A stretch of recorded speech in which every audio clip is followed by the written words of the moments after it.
Okay, let's talk about sow thistles. This is something else that grows everywhere. In my yard, I have two different types. This one here, which is a bit more spiky, and one of the only ways I can tell it apart is the bottom leaves, when they first come out, are kind of solid edged like this. They're not cut. They're not cut into these like chunky tooths, but a little bit more of an oval shape on the young leaves. Now it quickly changes. Now, like I said, this one is a bit more stiff, but they ultimately are the same as this one next to it. This one here is a little bit more mature. It's already making a flower head, but a lot more soft. And the leaves, they start off even as young with toothed dandelion-like margins there, not the rounded one as the other one. They're both used interchangeably. Both have a milky sap that you can see if you break a leaf. They both have yellow flowers. So unlike common thistles or, bull thistles, if you go to do this to them, you're going to get hurt. They're going to stab you and spike you. Just touch them, no big deal. Some are a little bit more spiked than others. Like the first one I showed you with the rounded base, those ones are a little bit more spiky, but these are pretty soft. They don't hurt you at all. Nice and puppy on this sow thistle.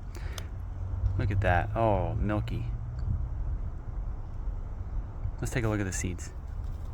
Oh, it's falling apart. There it goes. It's gone. Their leaves wrap around the stems, as you can see here, before it comes out. So it kind of curls around it there.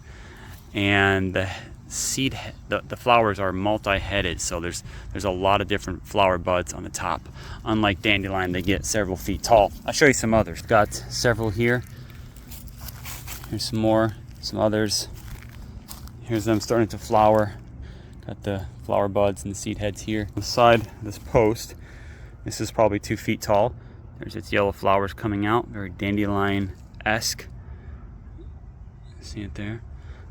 And there. Now, these are edible. So you can take the young leaves, really any leaves, but mostly they use young leaves because they're more tender.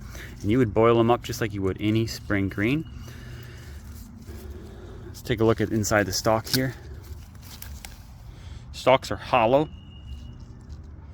Not really squarish, but they do have a little bit of corners to them. And yeah, milky sap all the way through. Now, most milky sap things you tend to stay away from as foragers, but these are a common one. So if you're hungry, you can eat these, or you can feed them to your rabbits, chickens, ducks. All my animals tend to like them. So these are your field thistles. Pay attention with them.